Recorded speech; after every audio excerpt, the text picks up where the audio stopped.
Hey everyone, let's do another morning movement practice. You'll see I'm starting seated. This one is a bit more easily done on the floor, and I'm sitting on a folded blanket that we'll actually use to put under the knee in a second. You can also do this in a chair, and I'll try to explain how to adapt this, and you'll see a chair variation coming up in the near future to make that an easier transition so that you can see it rather than just my explaining it. But for the time being, let's start in a seated position, however you're most comfortable. And we will begin with this one. I don't know. This is, to me, the most confusing mudra I have ever seen. Mudras meaning, in Sanskrit, the language of yoga poses that we do with our hands. I love this mudra to start the morning. It is a fire mudra, the element of fire that's supposed to wake us up. The morning is a fiery time of day. Ideally, we're supposed to have the right nostril open to help wake us up. This hand position and this practice may help facilitate that. But let's be kind with ourselves as we embark on this really pretzel-y pose. So here's the easiest way I can figure it out. Keeping in mind, it is our intention behind this that's more important than the pretzel-y hand position. And I've chosen this because the intention is that we are turning over a new leaf. So let's start by the easy stuff. Thumb and pinkies touch. We put a finger over, and then over, and then over. If this makes any sense. So another way we could do it actually is to touch our thumb and pinky and do our best to kind of interlace the other fingers and then relax the hands a bit so that we've only interlaced the first two fingers and not the ring finger. Or if we want to do the first fingers first, we can take our right finger over our left under our right, and then one over, and then another over. It's like I can't even explain it very well. I'll try to upload a picture of this. But our main idea is at least that our first two fingers are interlaced and that our thumbs and pinkies are started.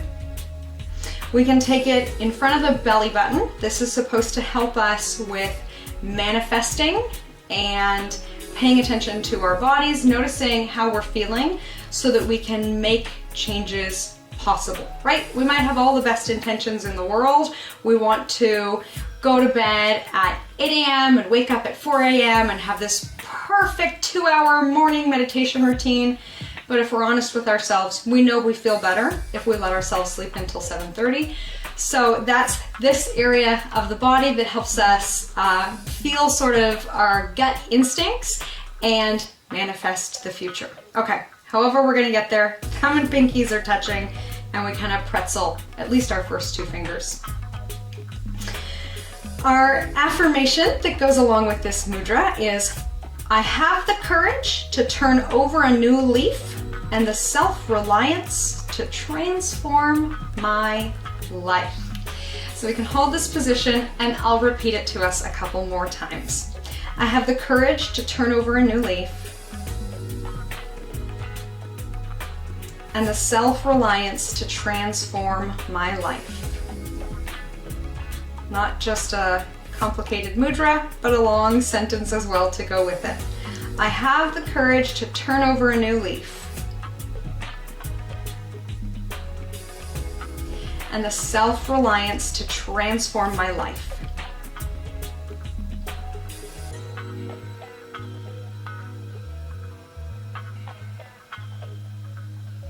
I have the courage to turn over a new leaf and the self-reliance to transform my life.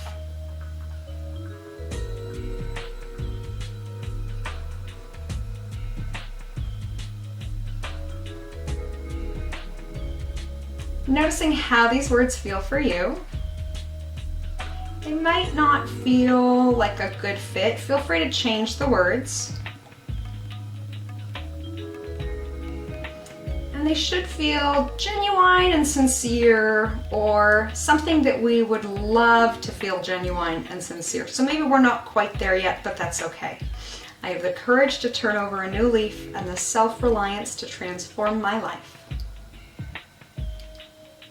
And we'll add a breath practice to this. We'll build a little bit of fire. Let's inhale, feeling the ribs expand. And exhale, drawing the belly in. So that old belly button to spine from Jane Fonda, we'll do a little bit of that here. Sometimes it's called belly lock or belly activation. Inhaling, ribs expand. We can have a little softness in the belly. And exhaling, drawing the belly button towards the spine, contracting our abdominals to push the air out. Somebody once said to me, as though I'm putting an ice cube near your stomach and you want to pull it away. We might even like to take our fingers to our area of our belly button to help with that mind-body connection, pulling in. Keeping in mind this is a fire pose for our hands, a fiery time of day. We're getting our core fired up. And we may feel that warmth and activation in the body. We can add on here if we like. So same thing, inhaling, our ribs expand, tall posture. Exhaling, internal strength, internal fire, drawing the belly button in. And we can add our ujjayi breath here. So we create a little resistance, drawing in the inner throat muscles, just so we can hear our breath in our ears. You may know this as an ocean breath. Sometimes we call it as a Darth Vader breath, but it's quiet. So sort of like we're holding a seashell to our ears. We hear that gentle flow on both the inhale and the exhale. Tightening the muscles of the throat just a touch.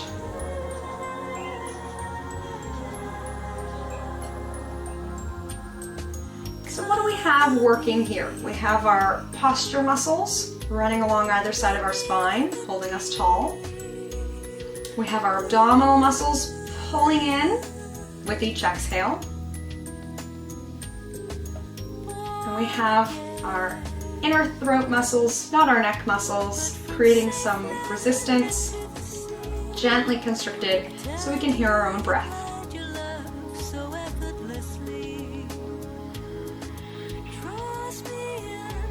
Let's repeat our affirmation one more time. Holding this mudra, I have the courage to turn over a new leaf and the self-reliance to transform my life.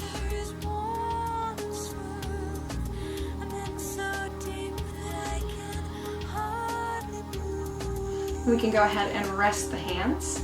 We can open the eyes. You may like to keep your eyes closed if you're familiar with this exercise. We'll do single nostril breath. So we'll do our fire breath. And I'm gonna add on to this. So I've been following Andrew Huberman. I'm gonna leave a link to his website. And he is a neuroscientist and he has all these little hacks for the brain. So you know when you're tired and you start to nod off and the eyes close and the chin drops, we do the opposite to wake ourselves up. So let's lift the chin and lift the eyes.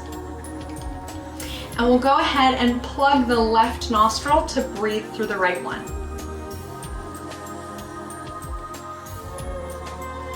Remembering that it's our intention behind what we're doing that's the most important. So we're acknowledging that we're turning over a new leaf. We're self-reliant. We transform ourselves like a phoenix from the flame with this fiery breath. What if your nose is stuffy? We can do it as a visualization. Imagining maybe like a fire-breathing dragon that we are inhaling red. And maybe you like to imagine that you are exhaling smoke, like a dragon, or you may just like another fiery color, inhaling red and exhaling orange. The whole time, tall and proud, lots of self-esteem.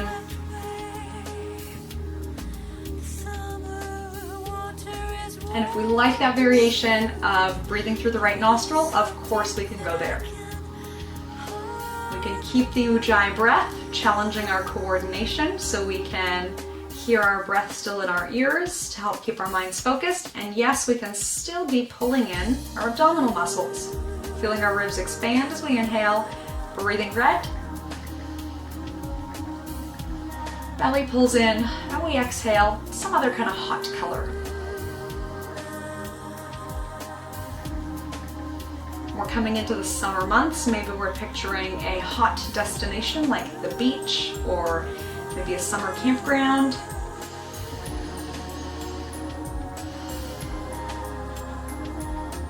Let's do 2 more. Making sure it's still a deep breath, even though it's an energetic breath.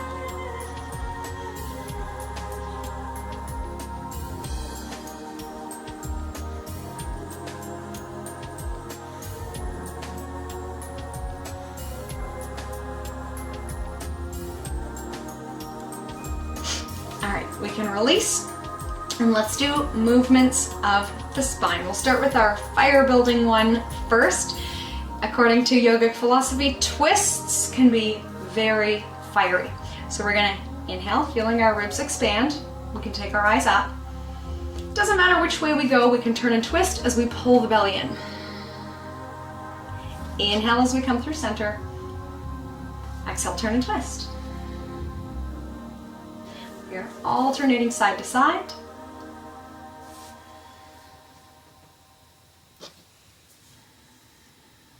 And if we're doing this in a chair, just keep in mind, of course, if you have arms on the chair, we want to be careful of not whacking the funny bone. And rather than touching the floor, we can be touching the sides of the chair.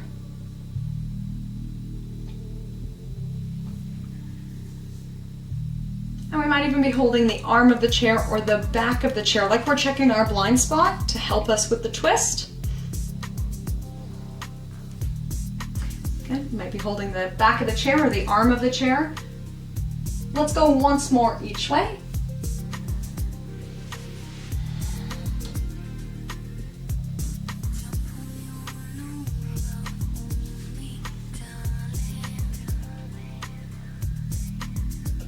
We'll come back through center. And let's do a seated cat and cow. So if we are on the floor, a little change, we can use the floor to help us out. So often when we do seated cat and cow, we slide the hands down to the knees and C-curve our spine one direction. So from the tailbone to the base of the skull, we're bending our spines one way. And then we move in the opposite direction. We now know this is energizing as we lift the gaze, C-curving our spine in the opposite direction. So this is pretty typical to flow back and forth. We can do it a little differently. Since we do have floor around us, we can walk the hands forward and then walk the hands back. Slightly changing the angle and getting a hip hinge as we come front and back.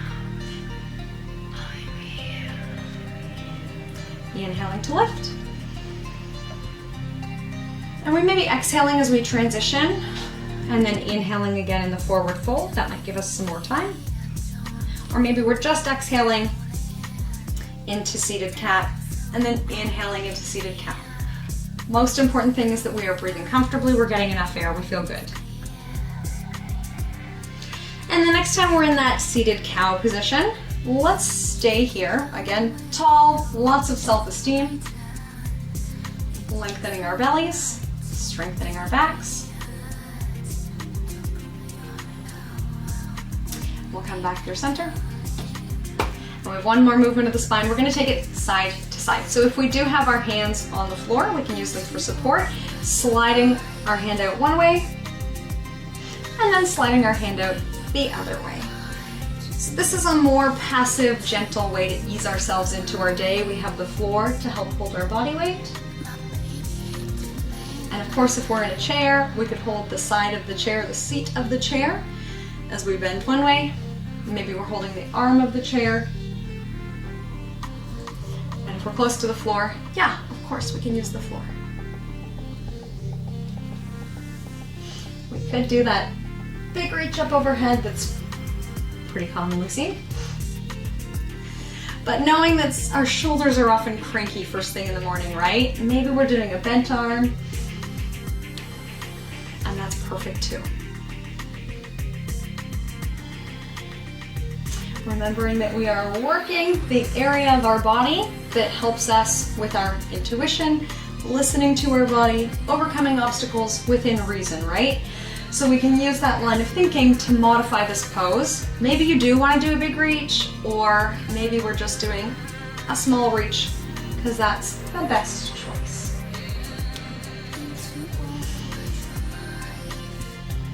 We can have the same pattern, our Ujjayi breath, and our belly's pulled in. Let's finish up.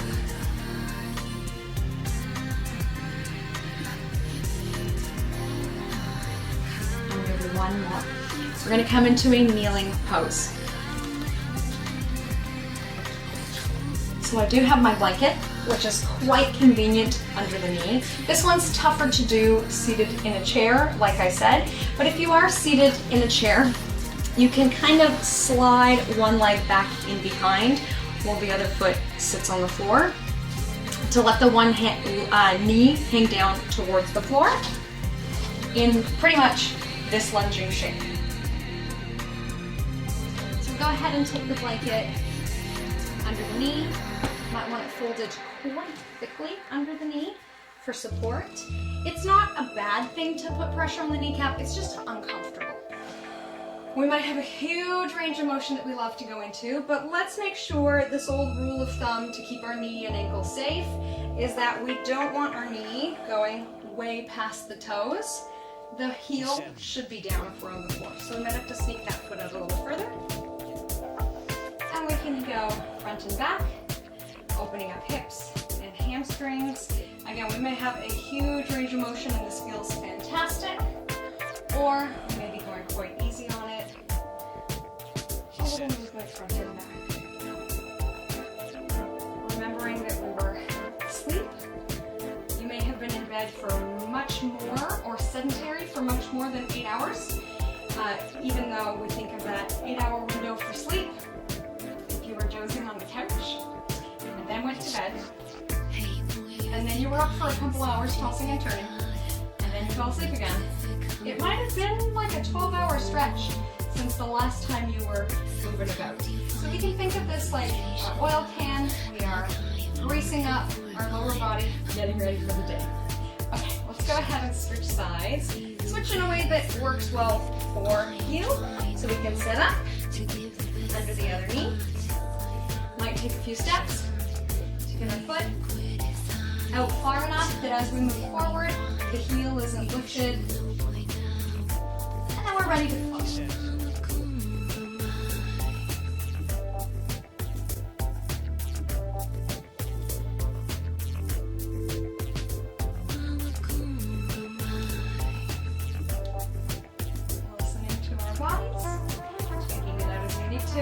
There's that other variation of keeping our hand or both hands down to the floor.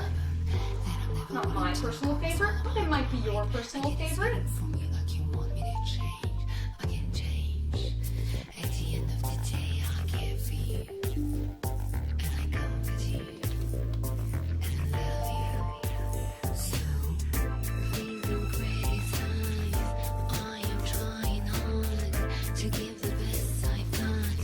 Finish this side off.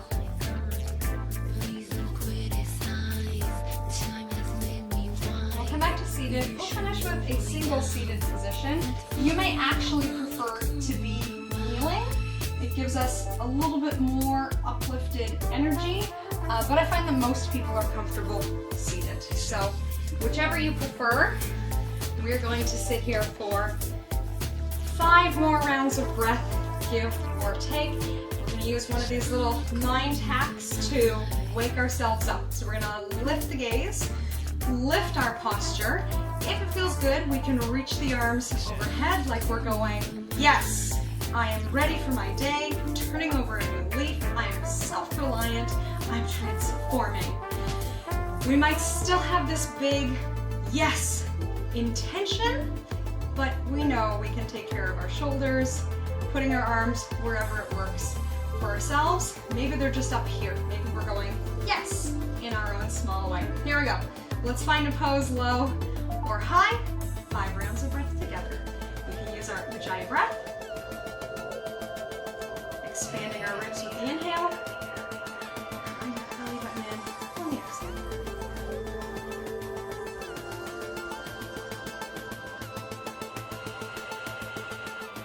Holding the weight of the world on our shoulders. Let's let it go. Sliding shoulders to our back pockets.